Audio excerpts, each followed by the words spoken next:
ہمارے ایک تبلیغی بھائی نے کہا کہ آپ لوگ بغیر ٹوپی کے نماز پڑھتے ہیں، کیا یہ جائز ہے؟ نبی نے کبھی ٹوپی نہیں اتاری۔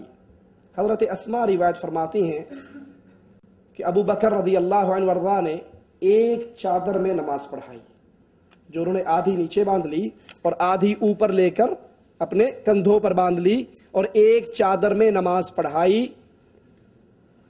اسماء کہتی ہے میں نے پوچھا بابا آپ کے پاس کپڑے تو اور بھی تھے، آپ نے یہ ایک چادر میں نماز کیوں پڑھائی؟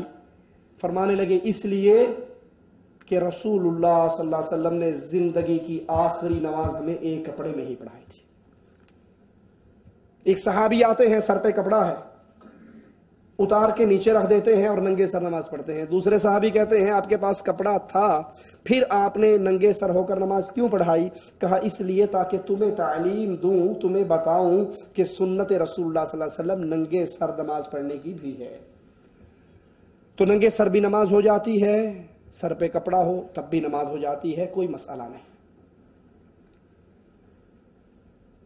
ہاں مسئلہ یہ ہے، اللہ کے نبی صلی اللہ علیہ وسلم کی حدیث سامنے رکھیے جو بات کو کھول دیتی ہے۔ آپ نے فرمایا جس کے کندھے ننگے ہوں اس کی نماز، جس کے کندھے ننگے ہوں اس کی نماز۔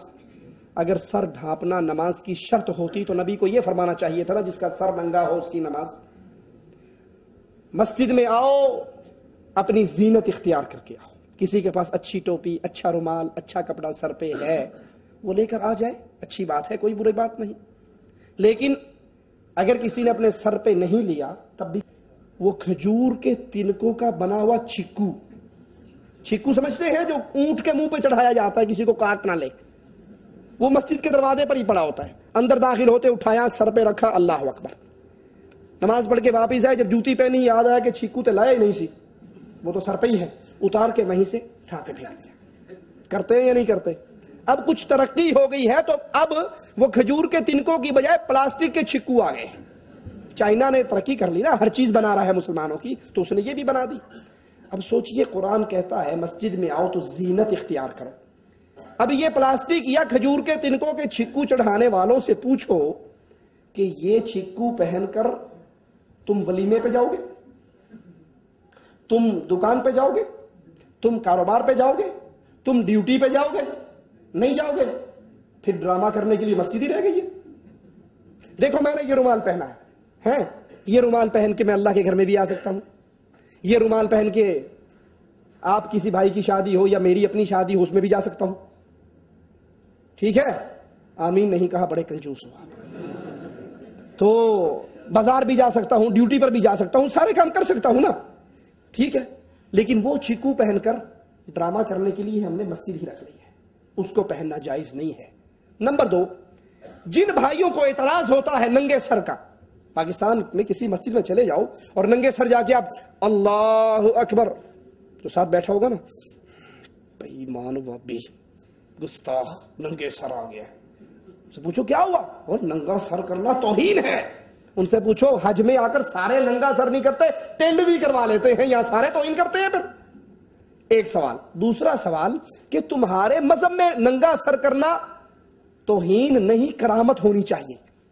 ہمیں نہیں یہ الٹی گنگا سمجھ آتی، کوئی سر ننگا کرے تو ہم کیا فتویٰ لگاتے ہیں؟ گستاخ، بے ادب، توہین کر رہا ہے۔ اور اگر سر سے لے کے، مجھے معاف کر دینا کڑوی بات ہے لیکن ہضم کرنا، سر سے لے کے پاؤں تک سارا کچھ اتار دے، فرنٹ اور بیک بالکل اوپن کر دے، اس کے بارے میں کیا کہتے ہیں؟ حضرت بابا جی ہمارے گھر میں اولاد ہوگی، اس کے سامنے رکوع کرتے ہیں اور پوچھتے ہیں بابا ہمارے گھر میں اولاد ہوگی۔ کوئی پوچھے بھائی یہ تو ننگا ہے، کہا آپ کو کیا پتا، ہماری معرفت کی آنکھ سے دیکھو یہ مجذوب ہے، ولی اللہ ہے، پہنچی ہوئی سرکار ہے۔ ننگا سر کرنا گستاخی ہے تو پورا جسم ننگا کرنا بڑی گستاخی ہوگی۔ اور اگر تمہارے ہاں ننگے ولی بن جاتے ہیں تو ٹنڈ کروانے والا، ننگا کرنے والا کوئی 5% تو ولی بیچارہ اس کو بھی مان لو۔